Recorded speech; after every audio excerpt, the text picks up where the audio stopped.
వయసుతో పాటు ఒంట్లో జవసత్వాలు క్షీణిస్తూ రావడం సహజం. కానీ వయసుతో పాటు అధిక బరువు, స్థూలకాయం కూడా పెరుగుతూ వస్తే అది ఖచ్చితంగా సమస్యే.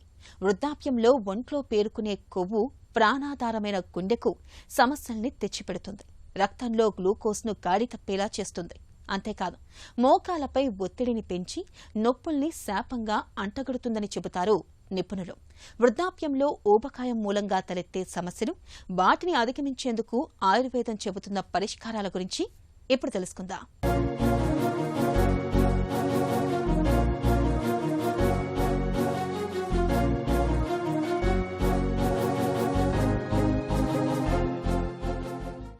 వయసు పెరుగుతున్న కొద్దీ శరీరం సహజంగానే బలహీనపడుతుంది. ఇలాంటప్పుడు ఉండాల్సిన దానికన్నా బరువు ఎక్కువగా ఉంటే అది ఆరోగ్యం పాలిట గుదిబండగా మారుతుంది. వృద్ధాప్యంలో అధిక బరువు, స్థూలకాయం మూలంగా సమస్యల తాకిడి మరింతగా పెరుగుతుంది. ఊబకాయం కారణంగా మోకాళ్లు, వెన్నెముకపై భారం పెరుగుతుంది. దీంతో మోకాళ్లు, వెన్నులో నొప్పుల బాధలు ఎక్కువగా ఉంటాయి. చిన్న చిన్న పనులకే అలసట వచ్చేస్తుంటుంది. నడవడం కష్టం, మెట్లు ఎక్కడం కష్టంగా మారుతుంది. మలి వయసులో స్థూలకాయం మూలంగా రక్తనాళాల్లో కొవ్వు ఎక్కువగా పేరుకుపోతుంది. దీంతో రక్తనాళాలు గట్టిపడి గుండెపై భారం పెరుగుతుంది. నిద్రలో శ్వాస ఇబ్బందులు పెరుగుతాయి. అన్నింటికీ మించి ఒంట్లో వ్యాధి నిరోధకత సన్నగిల్లుతుంది. ఇవన్నీ చివరకు షుగర్, బీపీ, గుండె జబ్బులు, స్ట్రోక్ వంటి ప్రమాదాల్ని తెచ్చిపెడతాయంటారు నిపుణులు. వయసు పెరుగుతున్న కొద్దీ కొంతమంది బరువు పెరగడం అనేది మనం చూస్తూ ఉంటాం. అయితే ఈ బరువు పెరగడం అనేది అనేక రకాల కారణాల వల్ల ఏర్పడుతూ ఉంటుంది. కొంతమందికి ఆహార నియమాలు సక్రమంగా లేకపోవడం, లేకపోతే ఇతరత్ర ఇంట్లో పరిస్థితులు సరిగ్గా లేకపోవడము, అలాగే వండలేకపోవడము, బద్ధకము, అలాగే ఏజ్ వచ్చేసింది కదా, మనం ఏంటి తినడం మానేయడం ఎందుకు, మనం తినేద్దాం అన్నట్టు కొంతమంది ఉంటారు. అలాగే కొంతమందికి మందుల వల్ల బరువు పెరగడం అనేది జరుగుతుంది. కొంతమందికి షుగర్ వ్యాధి ఉంటుంది, అంటే డయాబెటీస్ ఉంటుంది. అప్పుడు కూడా వాళ్ళకి కొన్నిసార్లు డిప్రెసివ్ ఈటింగ్ కూడా ఉంటుంది. కొంతమందికి స్ట్రెస్ ఈటింగ్ ఉంటుంది. కొంతమందికి వ్యాయామం లేకపోవడం అనేది జరుగుతూ ఉంటుంది. అలా కొంతమందికి థైరాయిడ్ లాంటి సమస్యలు ఉంటాయి. ఎన్నో రకాల సమస్యలు. వీటన్నిటి వల్ల ఏమవుతుందంటే శరీరం బరువు పెరగడం అనేది జరుగుతుంది. ఇదంతా కాకుండా ఏంటంటే మామూలుగానే చాలామంది సంవత్సరానికి 0.5 to 1 kg యావరేజ్ని పెరగడం అనేది జరుగుతుంది. అది ముఖ్యంగా ఈ వయసు పెరిగినప్పుడు ఇంకా ఎక్కువ అవడం జరుగుతుంటుంది. ఇదంతా ఏంటంటే హార్మోన్స్ లేదా అంటే శరీరంలో వీళ్ళ యొక్క మెటబాలిజం అనేది స్లో అవ్వడం వల్ల జరుగుతుంది. అంటే ఏంటి, మనం తినే ఆహారము తిన్న తర్వాత ఏమవుతుందంటే అది జీర్ణశక్తి ద్వారా జీర్ణించబడినప్పుడు ఆ జీర్ణ వ్యవస్థలో మార్పులు వస్తుంటాయి వయసు పెరుగుతున్నప్పుడు.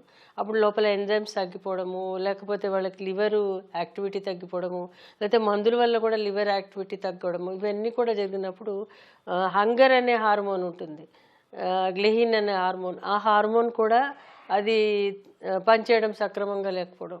అంటే ఏంటి, పిట్యూటరీ గ్రంథి నుంచి ఏవైతే సిగ్నల్స్ వస్తున్నాయో అవి కూడా సక్రమంగా లేకపోవడం వల్ల వీళ్ళ యొక్క మెటబాలిజం అయితే ఫ్యాట్ మెటబాలిజం, అడిపోస్ టిష్యూ ఏదైతే ఫామ్ అవుతుందో, కొవ్వు అనేది ఏదైతే ఫామ్ అవుతుందో అది అధికం అవ్వడము, అలాగే కొన్ని కొవ్వు కణాలు పెద్ద పెద్దగా అవ్వడము, ఇవన్నీ కూడా ఈ శరీరంలో మార్పులు ఏర్పడి వాళ్ళు బరువు పెరగడం అనేది జరుగుతుంది.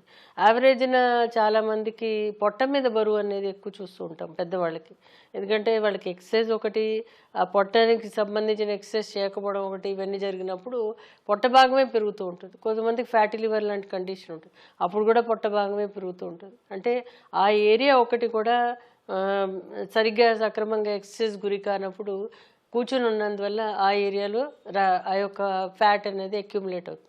కాబట్టి వీళ్ళు ఏం చేయాలంటే ఆహార నియమాలు చాలా జాగ్రత్తగా పాటించాలి. పిండి పదార్థాలు అనేవి చాలా తగ్గించాలి. అందులో మనకి ఈరోజు మిల్లెట్స్ లాంటివి దొరుకుతున్నాయి. కాకపోతే మిల్లెట్స్లో రాగి సంగటి లేకపోతే జొన్నతోటి చేసిన సంగటి కానీ, జొన్న రొట్టె లాంటివి తినడం, కొంచెం దంపుడు బియ్యం లాంటివి పెట్టుకోవడం, అలాగే మిగతాదంతా పప్పు, అంటే పప్పు అన్నము, లేకపోతే పప్పు కూర, పప్పు చారు, ఇలా రకరకాలన్నీ మిక్స్ చేసి తింటే, కాంప్లెక్స్ ఫుడ్ తింటే కనుక ఎంజైమాటిక్ సెక్రేషన్ అధికమవుతుంది.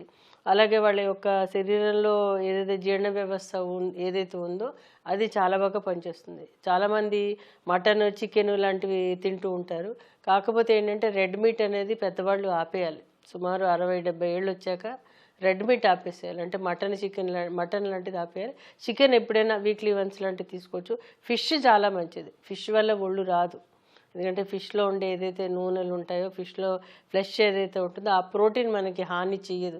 కాబట్టి ఫిష్ వీక్లీ 2-3 టైమ్స్ తీసుకున్నా కానీ ఏ విధమైన ఇబ్బంది ఉంటుంది. అన్నిటికంటే ముఖ్యం ఇవన్నీ కాదు, ఇవన్నీ తినడం కుదరదు అనుకున్న వాళ్ళకి రోజుకి 2 గుడ్లు తింటే కనుక వాళ్ళకి బాడీలో ప్రోటీన్ ఎక్కువవుతుంది. ఎందుకంటే సార్కోపీనియా అనే కండిషన్ ఉంటుంది. అంటే ఏంటి, ఏజ్ పెరుగుతున్న కొద్దీ మజిల్స్ తగ్గిపోయి ఫ్యాట్ అనేది పేరుకుపోవడం.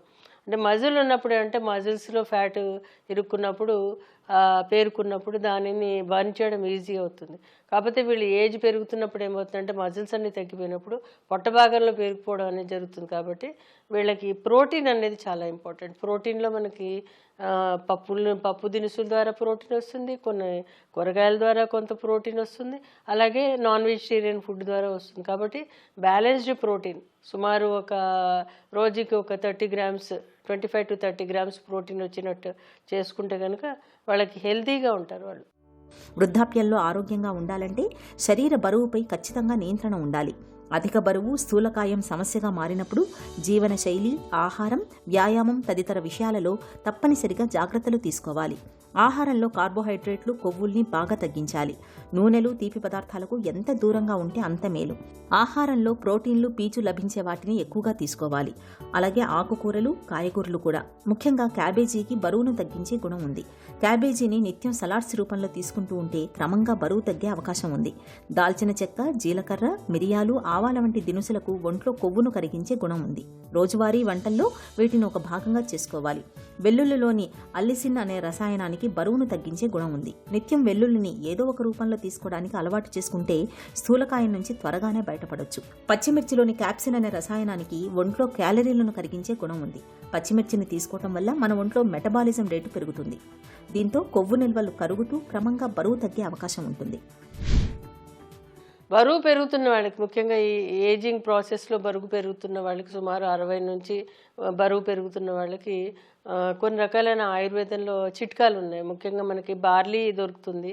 బార్లీని అంటే పొడి చేసి ఆ పొడిని కషాయంగా చేసి, అంటే ఒక సూప్ లాగా చేసి, అంటే ఇదేనా ఐటెం యాడ్ చేసుకుని, అంటే టొమాటో సూప్ లాంటివి తీసుకుని అందులో బార్లీ గింజలు పొడి వేసేసి అది తాగితే కనుక వాళ్ళకి బరువు తగ్గడానికి అవకాశం ఉంటుంది. ఇంకొకటి గల్జేరు అనేది దొరుకుతుంది, ఆయుర్వేదంలో చెప్తారు. అయితే ఈ గల్జేరు ఏం చేస్తుందంటే ఏజింగ్ ప్రాసెస్లో వచ్చే నీరు పట్టడం అనే సమస్య కూడా ఉంటుంది.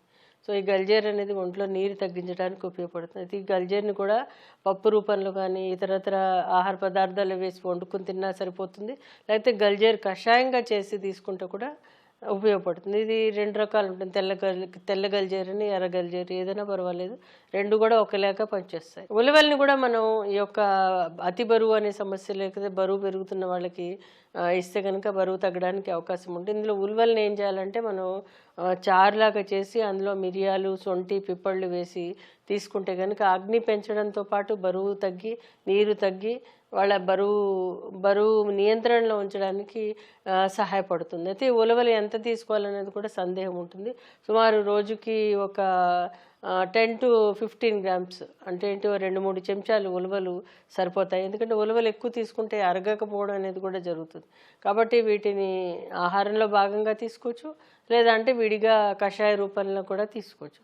ఇలా తీసుకుంటే కూడా బరువు తగ్గుతారు. ఇది కాకుండా ఏంటంటే మనకి ఆయుర్వేదంలో చిత్రకం అనే ఔషధం చెప్పారు. చిత్రకం ఏంటంటే చాలా తీవ్రంగా పనిచేస్తుంది, అంటే లివర్ మీద పనిచేస్తుంది. అలాగే అగ్నిని బర్న్ చేసే విధంగా, అంటే మెటబాలిజంని పెంచే విధంగా సహాయపడుతుంది. అది చిత్రకాన్ని రోజు ఒక 1/2 చెంచాడు పొద్దున్న సాయంత్రం తేనెలో కలిపి ఒక చిన్న ఉండలాగా చేసి గోరువెచ్చటి నీళ్ళతో కనుక తీసుకుంటే కనుక చాలా బాగా సహాయపడుతుంటుంది. ఇది కాకుండా ఇంకా ముస్తా అనేది కూడా ఒక ఔషధం ఉంటుంది, సైప్రస్ రొటెండస్ అనేసి, ఇది కూడా ఉపయోగపడుతుంది.